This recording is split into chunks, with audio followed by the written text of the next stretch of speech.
मेरा नमस्कार। विश्व आयुर्वेद परिषद की ओर से आयोजित इस अनवरत व्याख्यान माला में प्रत्येक शुक्रवार की तरह आज हम आप सभी के सामने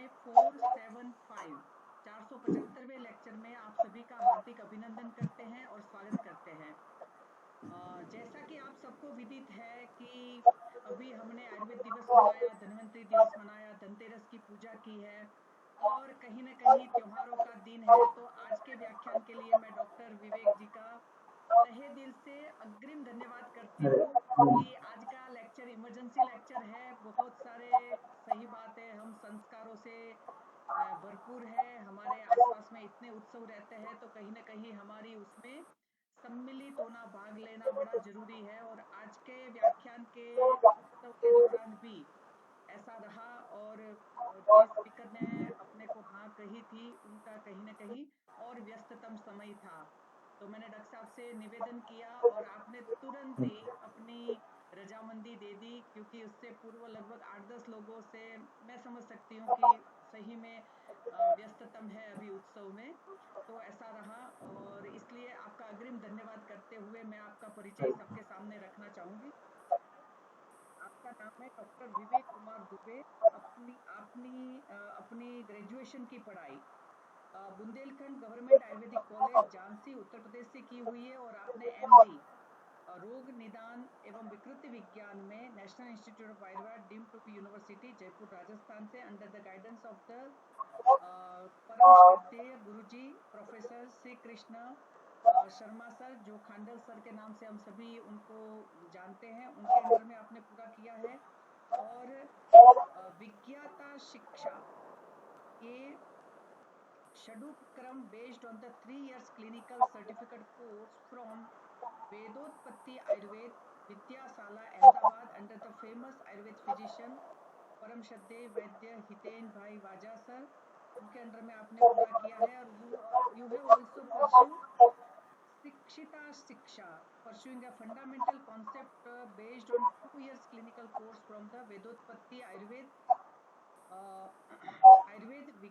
Vaidhyashala Ahmedabad under the again famous Ayurveda physician परम श्रद्धेय वैद्य हितेन भाई वाजा सर के अंडर में आपने ये किया है। और वो मैंने आपका पहला लेक्चर जो रखा था उसी में वो विदित हो गया था कि आपके पास एक्स्ट्रा ऑर्डिनरी परम जैसे कहते हैं ना कि सैद्धांतिक एप्लीकेशन का वो आप में बहुत अच्छा ज्ञान है। मैं सभी पार्टिसिपेंट से निवेदन करूंगी कि अपनी YouTube चैनल के ऊपर विवेक सर का पहला लेक्चर भी आप देख सकते हैं।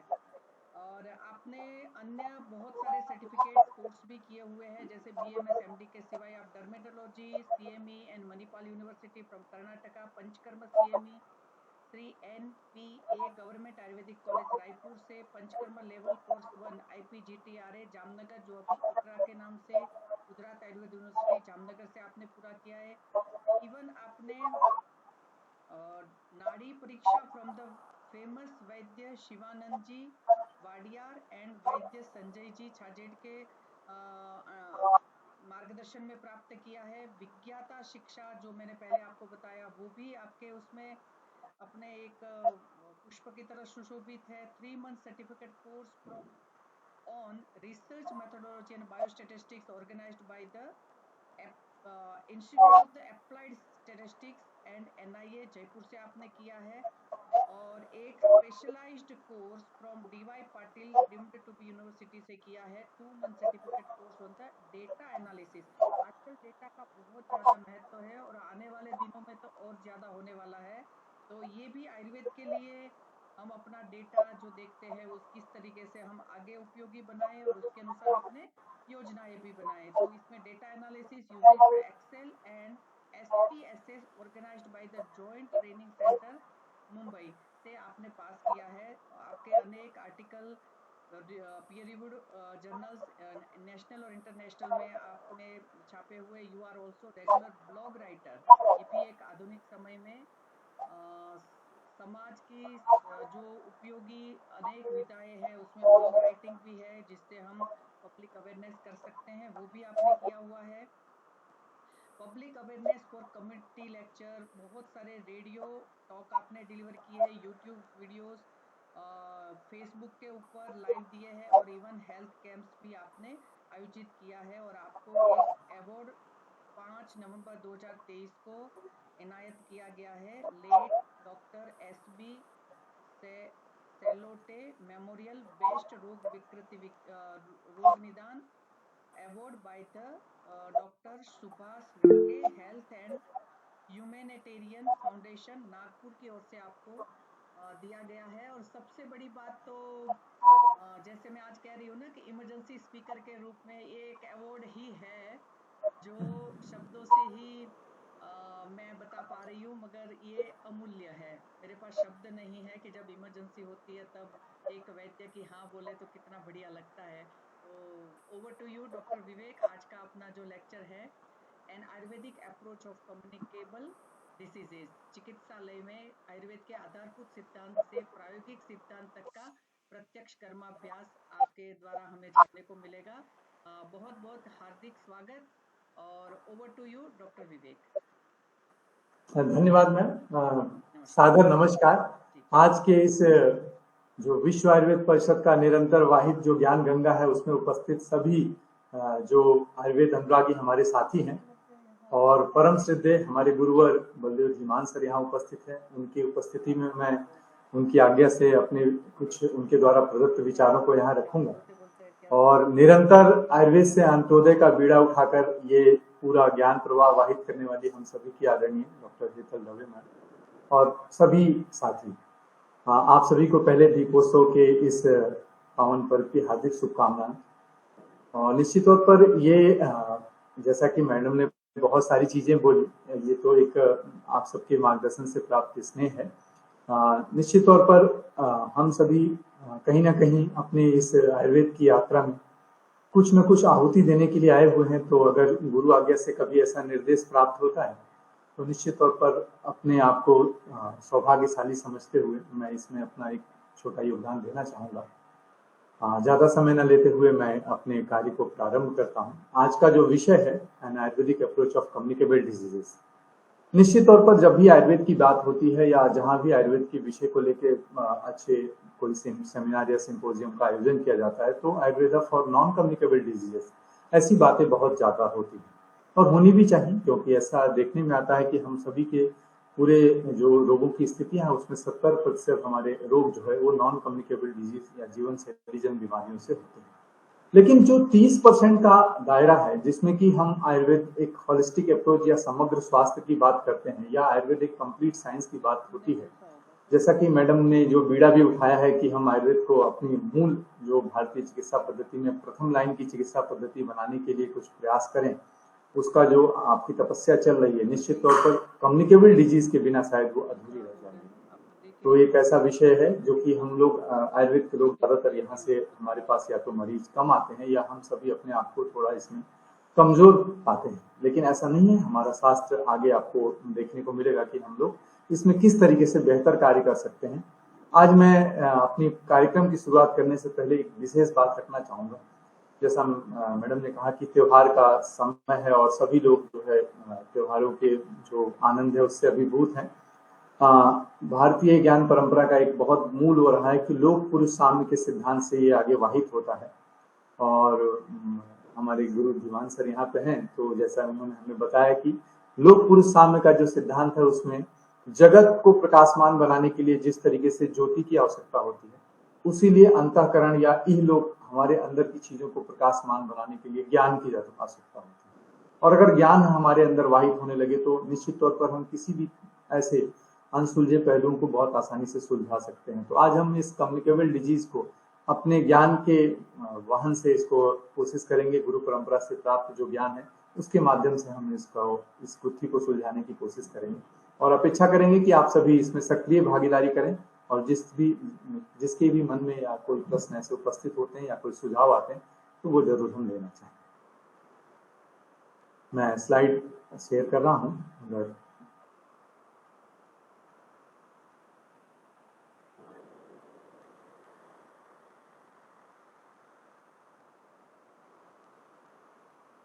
ओके डॉक्टर साहब, वेल डिस्प्लेड। या।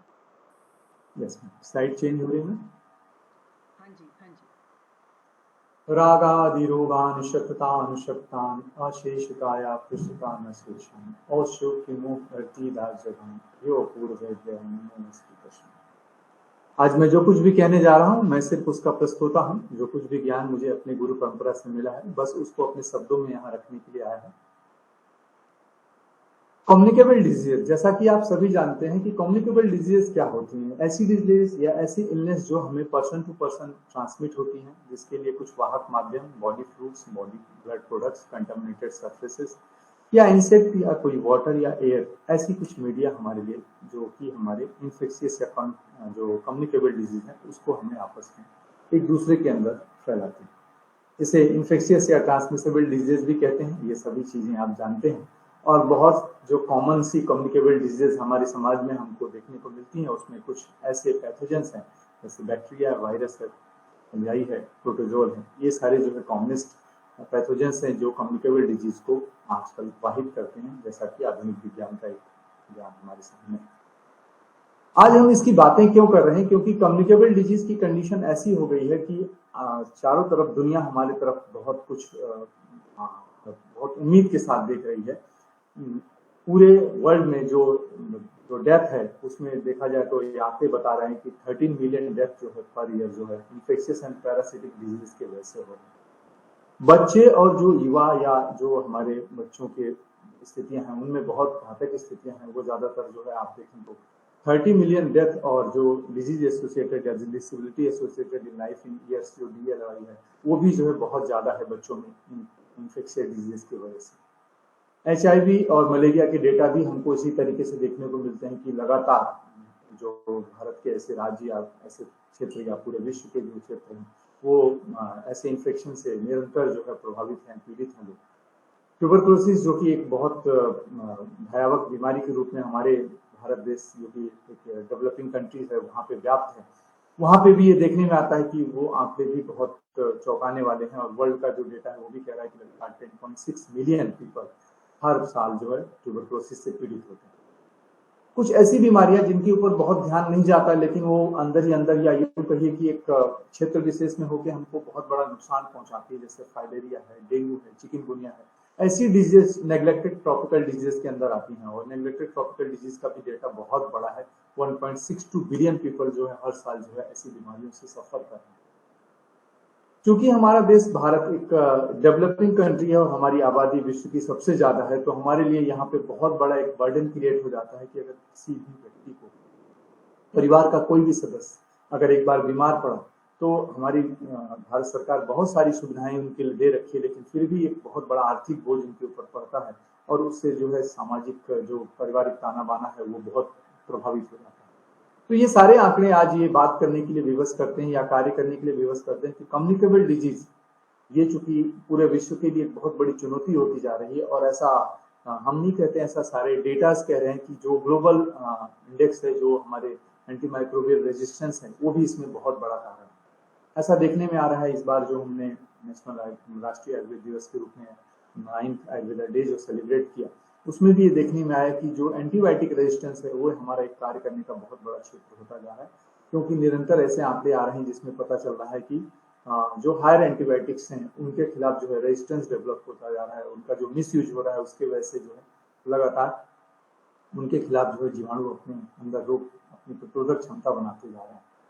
तो ऐसी स्थितियों में जब लगातार बीमारियों का दायरा बढ़ता जा रहा है और उन पे काम करने वाली दवाइयां भी धीरे धीरे अपने आप में निष्प्रभावी होती जा रही हैं, तो ऐसे में हम आयुर्वेद के लोगों के लिए बहुत बड़ी चुनौती या दायित्व बन जाता है कि हम इसमें अपने आयुर्वेद के माध्यम से क्या कार्य कर सकते हैं।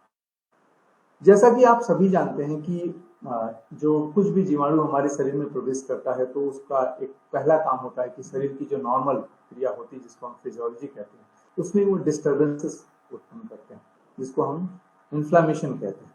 इन्फ्लामेशन के स्टेजेस के बारे में आप सभी जानते हैं कि कैसे जब कोई भी इन्फेक्टेड मटेरियल बॉडी में जाता है तो बॉडी के नॉर्मल जो हमारे न्यूट्रिशन को फ्लो करने वाले मटेरियल्स को ले जाने वाले जो हमारे वेसल्स होती हैं उनके अंदर किस तरीके से वैसोडाइलेटेशन करता है, फ्लूइड एक्सुडेशन होता है, न्यूट्रोफिल इन्फिल्ट्रेशन होता है, रिलीज ऑफ मेडिएटर्स होते हैं और किस तरीके से ये पूरी इम्यून सेल रिस्पॉन्स चलती है, इसके बारे में आप सभी जानते हैं। मैं इस पे बहुत ज्यादा बातें नहीं करना चाहूंगा, मैं सिर्फ इसको यहाँ इसलिए रखना चाह रहा हूँ क्योंकि अगर हमको ये पता रहेगा कि आधुनिक विज्ञान में किस तरीके से हमारे जीवाणुओं का काम होता है तो हम अपने आयुर्वेद विज्ञान की चीजों के साथ उनको बहुत आसानी के साथ समझ सकते हैं। क्योंकि ऐसा नहीं है कि हमारे लिए ये जीवाणु बहुत नए हैं या हमारे विज्ञान ने इनको कहीं भी अपने साथ जोड़ा नहीं। आगे हम देखेंगे कि आयुर्वेद में किस तरीके से पूरे 5000 साल का जो हमारी परंपरा रही है उसमें किस तरीके से जीवाणु या संक्रामक रोगों के बारे में बात की है और किस तरीके से उनके साथ हम अपनी चिकित्सा के माध्यम से जोड़ सकते हैं। इसी बात को लेके हम एक छोटा सा आपके सामने एक रेफरेंस रखना चाहेंगे। आयुर्वेद में जब कभी भी ऐसी कम्युनिकेबल डिजीजेस की बात आती है तो दो रेफरेंस बहुत कॉमनली देखने को मिलते हैं। पहला रेफरेंस जो कि आप सभी जानते हैं संक्रामक या उपसर्गिक रोग के बारे में आचार्य सुश्रुत का दिया हुआ है कि किस तरीके से प्रसंगात गात संस्पर्शात निश्वासात भोजनात् शय्यासनश्चापि वस्त्रमाला लुण्ठनात् कुष्ठम जरस्वस्य नेत्रा विष्णुयोचा उपसर्गिष्ठोगा संक्रामन्ति नरायण।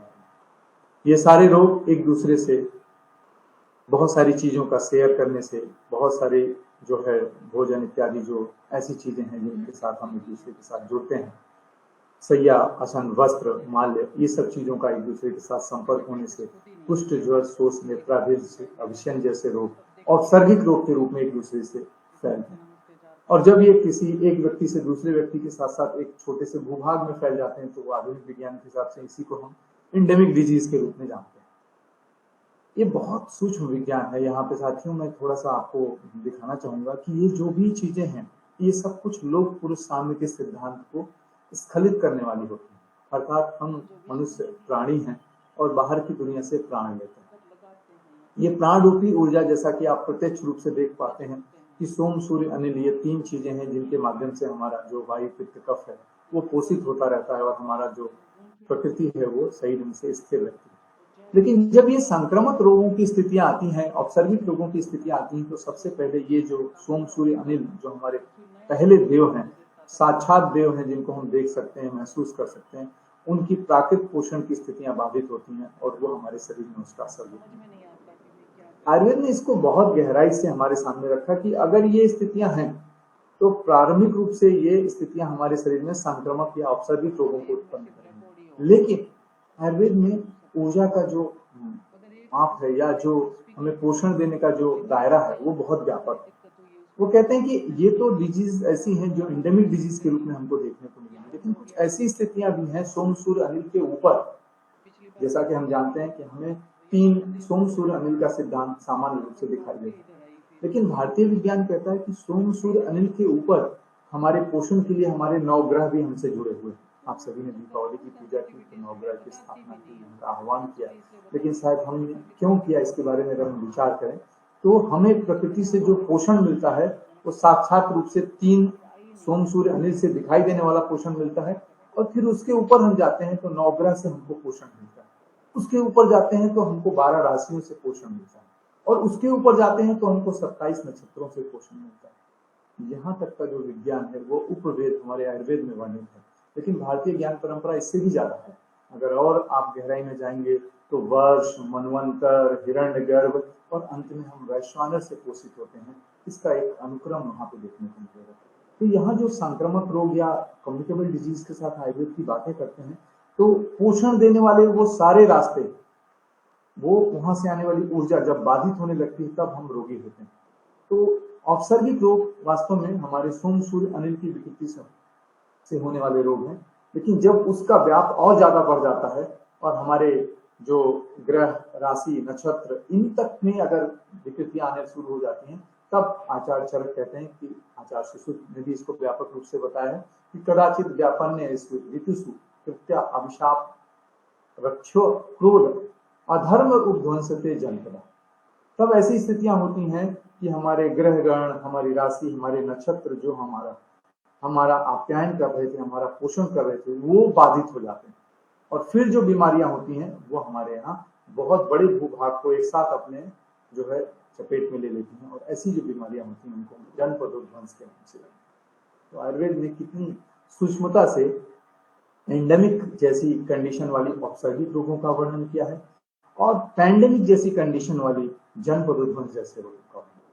तो ये दो विशेष तौर पर कम्युनिकेबल डिजीज का जो हमारा दायरा, इससे पता चलता है कि आयुर्वेद शास्त्र में उस समय भी कितनी गहराई से इस पर विचार किया कि कुछ संक्रामक रोग क्षेत्र विशेष में, व्यक्ति विशेष के रूप में हो सकते हैं, और कुछ ऐसे संक्रामक रोग जो कि पूरे देश या पूरे भूभाग को एक साथ अपने चपेट में ले सकते हैं, जैसा आपने कोविड में देखा है। तो थोड़ा सा इसका सरलीकरण करते हैं, जो ज्ञान परंपरा से चीजें नहीं हैं। ये सारे नाम आप जानते हैं कि हमारे आयुर्वेद में औसर्गिक रोग, कृमिज रोग, मारक रोग, संसर्गज रोग, उपसर्गज रोग, जनपदोध्वंस या जन्मार के नाम से हमारे आचार्यों ने इन कम्युनिकेबल डिजीज का वर्णन किया है। और इसके बारे में विशेष वो भी दिया है कि कौन कौन सी ऐसी बीमारियां हैं जो हमको कम्युनिकेबल डिजीज के रूप में देखने को मिलेंगी। उसमें ये सारी चीजें आप देख पा रहे हैं कि काश, श्वास, बम्फू, ज्वर इत्यादि जो भी इत्यादि भाव है वो इसमें विशेष तौर पर संक्रामक रोग के रूप में देखने को मिलेंगे। अब ये तो हमारी बीमारियों की बात हो रही है, लेकिन इसके पीछे ये कर क्या रहे हैं और वास्तव में हम किस तरीके से इनसे ग्रसित होते हैं, आज का जो विषय है उसमें हमको ये समझना है कि वास्तव में ये बीमारियां हो कैसे रही हैं। अगर हम इसका बेसिक साइंस अपने आयुर्वेद के हिसाब से समझ पाएंगे, जैसे आधुनिक विज्ञान कहता है कि कम्युनिकेबल डिजीज में जो इन्फ्लामेशन होता है, एक्यूट इन्फ्लामेशन होता है, तो वैसोडाइलेटेशन हुआ, तो न्यूट्रोफिल्स का इन्फिल्ट्रेशन हुआ, तो क्या हुआ। ऐसे आयुर्वेद के विज्ञान ने इसको बहुत गहराई से समझा है कि वास्तव में होता क्या है शरीर। एक वैदिक अर्थ जो सामान्य अर्थ के अलावा है, गुरु परंपरा से मिला ज्ञान है कि जन का मतलब है मनुष्य, पाद जो कि हम जानते हैं पादोगमन शक्ति, पद का मतलब होता है गमन करने की शक्ति, उध्वंस मतलब नष्ट हो जाना या अनियत आयु की स्थिति को प्राप्त। तो जो जनपद है वो मनुष्य के गमन करने का स्थान, जहाँ पे जो मनुष्य के गमन करने की जो शक्ति है उसको, उसका पूरी तरीके से नष्ट हो जाना, या जो हमारी जन्म करने की मतलब नित्य आयुष चेतना अनुवृत्ति है, जन्म से लेकर मृत्यु तक हमारी जो चेतना की स्थिति है, वो जो वाहित होती आयु की स्थिति है, वो कहीं ना कहीं अनियत आयु को प्राप्त हो जाना, ये जनपदोध्वंस की स्थिति। तो जनपद वास्तव में वैदिक अर्थ रूप में हम समझें, अगर किसी भी शब्द के 3 अर्थ होते हैं, सब जो हम जानते हैं सामान्य अर्थ जिसको हम शब्दार्थ समझते हैं, फिर उससे बेहतर जो होता है उसको भावार्थ होता है, और जो अंतिम अर्थ होता है उसको हम तत्वार्थ कहते हैं। तो अगर हम भावार्थ और तत्वार्थ की स्थिति में जनपद का अर्थ समझे, तो मनुष्य को सहजता से वाहित करने की क्रिया विज्ञान का नाम है जनपद। जनपद हमको एक स्थान विशेष पे हम स्वस्थ कैसे रह सकते हैं इसका पूरा विधि विधान बताता है, और जनपदोध्वंस उसी विधि विधान का नष्ट हो जाना। तो वास्तव में ये प्रणाली कैसे चलती है, जैसा आप सभी जानते हैं कि लोक पुरुष साम्य का सिद्धांत है आयुर्वेद का, नेचर ह्यूमन रिलेशनशिप, या बनते ही लोका ता बनते पुरुषा। आप अगर समझें तो वास्तव में हम मनुष्य करते क्या है, इहलोक से परलोक मतलब हमारे शरीर, त्वचा, वेदना, अधिष्ठान के अंदर की जो स्थितियां हैं वो बाहर की दुनिया के साथ एक व्यापार करते हैं। और ये व्यापार जो बाहर की दुनिया के साथ होता है, आप सभी जानते हैं 5 भौतिक स्तर पर ये सृष्टि है, और 5 भौतिक द्रव्यों से हमारा भी निर्माण है। तो वास्तव में हम बाहर की दुनिया से 5 भौतिक चीजों का आदान प्रदान करते हैं, और आप सभी जानते हैं कि इन 5 भौतिक चीजों में 6 रस से बने होते हैं। जो भी 5 भौतिक स्थितियां हैं वो मधुर, अम्ल, लवण, कटु, तिक्त, कसार, इन 6 रसों से युक्त होती हैं। तो जो ये 5 भौतिक द्रव्यों का आदान प्रदान मनुष्य इस जगत के साथ करता है, उसको हमारे शरीर में आके हमारे शरीर की का भाग बनाने का काम, या शरीर में स्थिरीकरण करने का काम बाहर की दुनिया के वायु, उदक, देश और काल करते हैं। अर्थात वायु, उदक, देश और काल, इनका अगर सम्यक स्थिति हो, अगर ये प्राकृत स्थिति में हो, तो बाहर से आया हुआ 5 भौतिक जो भी द्रव्य है वो हमारे शरीर में 6 रसों को लेकर आएगा, और वो 6 रस हमारे शरीर में प्राकृतिक रूप से आके स्थिर होंगे, और फिर वो हमारे शरीर में पूरी तरीके से वाहित होंगे और हमारे स्वस्थ की स्थिति बनी रहेगी। तो ये एक बहुत बड़ी विज्ञान आयुर्वेद ने हमें दिया कि वायु, जल, देश और काल वास्तव में बाहर की दुनिया से आने वाले जो षड्रसिक आहार है, षड्रसिक जो हमारा 5 भौतिक द्रव्य है, उसका शरीर द्रव्य में स्थिरीकरण करने का काम करता है। तो इसलिए प्राकृत वायु, प्राकृत उदक, प्राकृत देश और प्राकृत काल अगर है, तो हम लोक ऊर्जा को शरीर ऊर्जा में बदल सकते हैं। अब यहीं पे हमें अपने इस कम्युनिकेबल डिजीज के विज्ञान को समझना है, क्योंकि ये उल्लेख आचार्य चरक ने जिस अध्याय में दिया जनपदोध्वंस, वहां पे उन्होंने कहा कि अगर ये वायु, उदक, देश और काल ये बिगड़ जाते हैं, तो फिर ये क्या करते हैं, हमारे शरीर में रसों का सम्यक स्थापन नहीं होता। यहाँ एक छोटा सा विज्ञान आगे बढ़ने से बताना चाहूंगा कि पूरी सृष्टि रसों के आदान प्रदान पर चल रही है, या 5 भौतिक द्रव्यों के आदान प्रदान पे हमारा शरीर और लोग आपस में एक दूसरे से संबंध बनाए। तो ये आयुर्वेद पूरी तरीके से रस को ध्यान में रख के वाहित होने वाला विज्ञान है, और ये सारे के सारे जो 5 भौतिक द्रव्य हम बाहर से लेते हैं वो हमारे शरीर में आके हमारे शरीर की अग्नि के माध्यम से हमारे शरीरगत भाव में परिवर्तित होते हैं। तो वैश्वानर इस बाह्य जगत की अग्नि और काय अग्नि हमारे शरीर की अग्नि वापस में एक दूसरे के साथ व्यापार करती है इन रसों का, और ये रस अगर प्राकृतिक रूप से हमारे शरीर में आते हैं तब वो दोषों को पोषित करते हैं। और रस दोष संबंध आप सभी जानते हैं कि रसों का ही दोषों के साथ सीधा संबंध है। तो प्राण उदक अन्न जो 3 स्रोतस हैं जिनके माध्यम से हमारे बाह्य दुनिया से हमारा जुड़ाव है, वो वायु पित्त कफ हमारे 3 दोषों को अपनी प्राकृतिक ऊर्जा जो है षड रस के माध्यम से प्राप्त होती है, और हमारा शरीर जो है अपनी क्रियात्मक परिवर्तनात्मक और रचनात्मक जो गतिविधियां हैं उनको सम्यक रूप से संचालित करता है। और इसी रस का एक बहुत बड़ा जो आगे का विज्ञान हमको समझ में आएगा कि अगर ये रस सही ढंग से है तो हम स्वस्थ हैं, और अगर ये रस बिगड़ता है तो आचार्य चरक ने जो निदान स्थान का पहला अध्याय बताया है ज्वर, उस रस की विकृति से होने वाले उस पहले रोग का नाम उन्होंने ज्वर कहा। और अगर हम इसका और ध्यान करें तो रस को फिर से जानने के लिए कि कितनी मात्रा में बिगड़ गया है उसका मानकीकरण करना है तो विमान स्थान के पहले अध्याय का नाम रस विमान है। और ये रस सही ढंग से वाहित होकर शरीर को प्राकृत बना दे, इसके लिए रसायन चिकित्सा नाम का चिकित्सा स्थान का प्रथम अध्याय। तो प्रकृति में भी रस, विकृति में भी रस, मानकीकरण में भी रस और चिकित्सा में भी रस। तो सब कुछ जो आयुर्वेद का व्यापार है वो बाहर की दुनिया के साथ 6 रसों के माध्यम से हो रहा है, और वायु उदक देश और काल की प्राकृतिक स्थितियां इस 6 रस को स्थिर करने का काम करती हैं। सूक्ष्मता से ये मूल बात थी जो मुझे आपके सामने रखनी। तो ये कम्युनिकेबल डिजीजेस में जो हमारे साथ दिक्कत होती है वो वास्तव में ये 6 रस का आदान प्रदान बिगड़ जाता है। कोई भी बैक्टीरिया, कोई भी वायरस, किसी भी तरीके का माइक्रोब्स करता क्या है, वास्तव में इसी प्राकृतिक प्रणाली को घात करता है। और जब ये प्राकृतिक प्रणाली घात को प्राप्त होती है तभी हमारी जो नॉर्मल जो हमारी प्राकृतिक रूप से पोषण की अनुवर्तन की प्रणाली है वो बाधित होती है। तो इसको थोड़ा सरल स्थितियों में देखते हैं कि किस तरीके से ये रस हमारे शरीर में आते हैं, और हमारे शरीर में जो हमारा कोष्ठ है उसमें मार्गस, रस, शाखा, उपांग और अंग इसमें वाहित हो जाते हैं। तो जो भाव कोष्ठ में रहता है उसको हम फिर से रस की संज्ञा देते हैं, जो भाव शाखा में पहुंचता है उसकी वीर संज्ञा हो जाती है, जो उपांग में पहुंचता है उसको विपाक संज्ञा हो जाती है, और जो अंग में पहुंचता है उसकी प्रभाव संज्ञा। तो ये बाहर से आए हुए 5 भौतिक द्रव्यों के जो रस हैं, जो गुण हैं, वो रस, वीर, विपाक और प्रभाव में हमारे शरीर में अपना कार्य संपादित करते हैं और हमारा स्वस्थ स्थिति बनी रहती है। इस प्रक्रिया को घात करने से ही हमारे शरीर में रोगी स्थिति की उत्पत्ति होती है। थोड़ा सिद्धांत को गहराई में ले जाते हैं। धारणा धर्मा, आपने पढ़ा होगा कि जो जन पदोध्वंस से वो अधर्म से होता है। अधर्म या धर्म है क्या?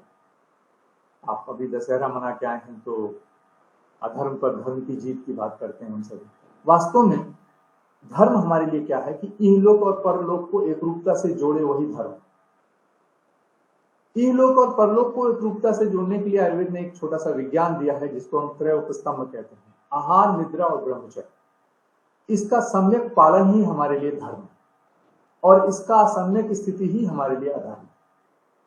तो ये जो आहार, निद्रा और ब्रह्मचर्य त्रयोपस्तंभ है, ये इहलोक को परलोक से जोड़ते हैं और 5 भौतिक द्रव्यों के माध्यम से 6 रसों के आदान प्रदान करने में हमारे लिए वाहक माध्यम बनते हैं। तो जब कभी भी कोई हमारी कम्युनिकेबल डिजीज या संक्रामक रोग या जनपदोध्वंस की स्थितियां आती हैं तो वास्तव में ये आहार, निद्रा और ब्रह्मचर्य की जो त्रयोपस्तंभ है इनके ऊपर ही ये जो है प्रभाव डालती है और इससे हमारा बाह्य जगत के साथ संबंध विकृत हो जाता है या टूट जाता है। तो ये थोड़ा सा और सरलीकरण की स्थिति में पहुंचते हैं।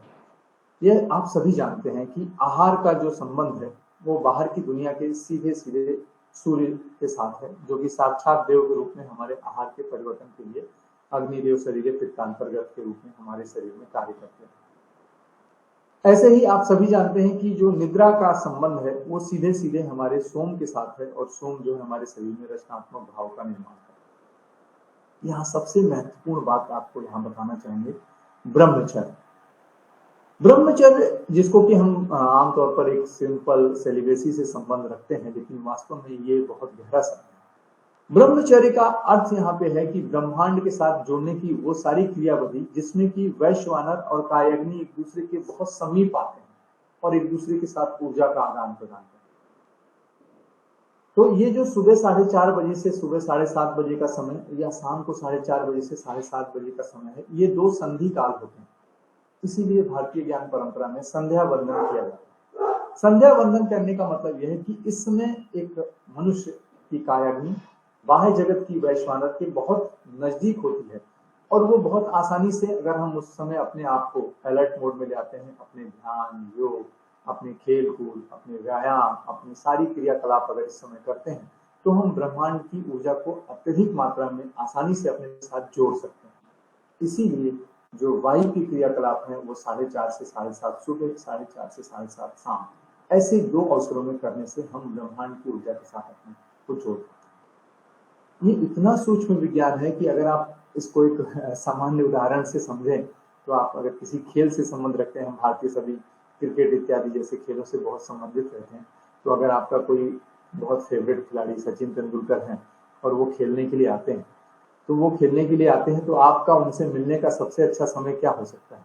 जब वो पेविलियन से स्टेडियम जा रहे हों या स्टेडियम से पेविलियन जा रहे हैं, तो आप दर्शक दीर्घा में उनके साथ कहीं ना कहीं उनसे संबंध बना सकते हैं, उनके समीप जा सकते हैं। वैसे ही ये सोम और अग्नि, ये अग्नि सोमात्मक सृष्टि है, और ये अग्नि सोमात्मक सृष्टि को जोड़ने वाला वायु है, यही योग वायु हमको ब्रह्मांड के साथ भी जोड़ता है।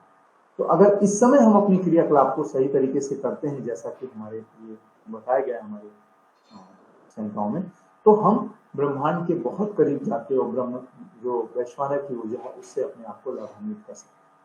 तो ये आहार, निद्रा और ब्रह्मचर्य, ये 3 उपस्तंभ हमारे लिए हमारे पूरे जगत के साथ जुड़ने के 3 बहुत सामान्य माध्यम हैं, जो हमें सोम, सूर्य, अनिल, ये 3 देवों के साथ जोड़ते हैं। लेकिन जैसा मैंने पहले कहा कि अगर ये 3 देव बिगड़ जाते हैं, तो हमारे शरीर में जो बीमारियां आती हैं कम्युनिकेबल डिजीज की, वो ऋतु व्यापन्न होकर हमारे शरीर में बीमारियां आती हैं। और ये 3 का माध्यम अगर बिगड़ गया, तो हमारे शरीर में जो भी बीमारियां आएंगी वो संक्रामक लेवल पे रहेंगी, एंडेमिक लेवल पे रहेंगी। लेकिन आपको यहाँ बताना चाहूंगा कि ये जो सोम, सूर्य, अनिल है, इसके ऊपर का जो अगला आवरण है, जिसको हम नवग्रह का आवरण कहते हैं, वो हमारे लिए अगले पोषक मार्ग है, और उसके ऊपर हमारे 12 राशियों का आवरण है, और उसके ऊपर हमारे 27 नक्षत्र का। तो जब ये ग्रह, गण, राशि और नक्षत्र यहां तक विकृति हो जाती है, तब बहुत बड़े भूभाग को ऊर्जा मिलना बंद हो जाती है, या जो है विकृत ऊर्जा मिलने लगती है। तब हमारे यहाँ पैंडेमिक या जनपद ध्वंस की स्थितियां उत्पन्न। तो अगर आप देखें तो आहार, निद्रा और ब्रह्मचर्य प्रारंभिक रूप से विकृत होना, ये हमारे लिए एंडेमिक या सामान्य औपसर्गिक रोगों का विज्ञान है, और इसके ऊपर के ग्रहगण, राशि और नक्षत्र का विकृत हो जाना, ये हमारे आयुर्वेद के जनपद ध्वंस का विज्ञान। तो अगर हमें विकृति दृष्टिगोचर हो जाए, तो उसका प्रकृति स्थापन करना हमारे लिए आसान हो जाता है। तो ये इतनी सारी बातें यहाँ पे इसलिए करनी थी कि हमें अपनी विकृति पता चले कि वास्तव में कोई भी इंफेक्शियस डिजीज अगर हमारी बॉडी में आ रही है, तो आयुर्वेद के हिसाब से उसका टारगेट ऑर्गन या टारगेट फील्ड क्या है। तो ये हमारी टारगेट फील्ड, जो बाहर की दुनिया में हमारे साथ जो जुड़ने वाले देव हैं, उनको विशेष तौर पर घात करने का काम करती है ये कम्युनिकेबल डिजीज। इसको थोड़ा और सरल चीजों से आगे बढ़े, तो वास्तव में आयुर्वेद के माध्यम से हम इसमें क्या कर सकते हैं। आयुर्वेद कहता है कि देव, ऋषि, धर्म और यज्ञ, ये 4 ऐसी प्रणालियां हैं जिससे हमारी पूरी आयु प्रणाली का संवहन होता है। देव आप सभी जानते हैं, प्रत्यक्ष रूप से आप देख पा रहे हैं कि सोम, सूर्य, अनिल हमारे लिए देव है। ददात इति देव, जो निर्बाध रूप से सबको एक जैसी चीजें देते हैं, उनको देव कहते हैं। सूर्य हमें भी उतना ही प्रकाश देंगे, अन्य को भी उतना प्रकाश देंगे। सोम उतना ही शीतलता मुझे देंगे, उतना ही आपको देंगे। अर्थात कोई भेदभाव नहीं। ऐसे हम स्थितियों को देव के नाम से, देव ऋषि, उन देव तक पहुंचने का मार्ग या हमको उससे जोड़ के रखने वाली जो चीजें होती हैं, इसके लिए हमारे भारतीय ज्ञान परंपरा में गुरु परंपरा, गुरु परंपरा देव ऋषि की परंपरा है। इसलिए देव ऋषि, जैसा कि नारद जी थे, जो इहलोक और परलोक को दोनों को आपस में जोड़े रहते थे। ऐसे ही आज के समय में प्रत्यक्ष रूप से हमारे गुरु हमको निरंतर इस लक्ष्य के साथ जोड़े रहते हैं कि हम कैसे लोक और पुरुष साम्य का सिद्धांत आपस में बनाते चले। धर्म, जैसा कि हम पहले भी देख के आ गए कि आहार, निद्रा और ब्रह्मचर्य का पालन करना हमारे लिए धर्म है, जिससे कि परलोक के हितों के साथ जुड़ता है, और इसका अपालन ही अधर्म है। यज्ञ, जैसा कि आप जानते हैं कि यज्ञ, हवन और जो होम है, ये हमारे आवरण शुद्धिकरण का काम करता है। तो जैसा हम पिछली चर्चा करके आए कि सोम, सूर्य, अनिल के ऊपर का अगला आवरण हमारे नवग्रह है, उनके ऊपर का अगला आवरण हमारी 12 राशियां हैं, उनके ऊपर का अगला आवरण हमारे 27 नक्षत्र हैं। तो यज्ञ, होम, हवन हमारे लिए इस पूरे ग्रह, नक्षत्र, ग्रहगण, राशिगण और यहाँ तक को शुद्ध करके उनके मार्ग को आवरण मुक्त करता है। तो ये अगर हम इस प्रणाली के साथ अपनी बात समझें तो हमको सोम, सूर्य, अनिल से लेके और ग्रहगण तक के बीच के मार्ग को क्लियर करना है, तब हम कम्युनिकेबल डिजीज में आयुर्वेद के माध्यम से आगे बढ़ सकते हैं। सिर्फ हमको किसी ड्रग या द्रव्य में जाके वस्तु शक्ति से आयुर्वेद का काम नहीं हो सकता। आयुर्वेद को करने के लिए हमें ज्ञान शक्ति से आगे बढ़ना पड़ेगा, और ज्ञान शक्ति यह कहती है कि जिस मार्ग से पोषण आता है वही मार्ग हमारी इन्फेक्शियस डिजीज में बाधित होता है। और वो मार्ग कहाँ तक है, तो उपवेद में तो यहीं तक बताया गया है, इसलिए आज की चर्चा केवल उपवेद की है। तो उपवेद में सिर्फ जो है हमको नक्षत्र तक जाना है, तो ये आवरण शुद्धिकरण हो जाएगा, और उसके लिए तरह तरह के हमारे पास उपाय भी बताए गए। तो जरा इसको सरल चीजों में आगे बढ़ते हैं। इस तरीके से हमारे ग्रहगण, नक्षत्र और राशि का शुद्धिकरण होता है, और आयुर्वेद के माध्यम से हम एक गति प्राप्त कर सकते हैं पैंडेमिक या एंडेमिक डिजीज में।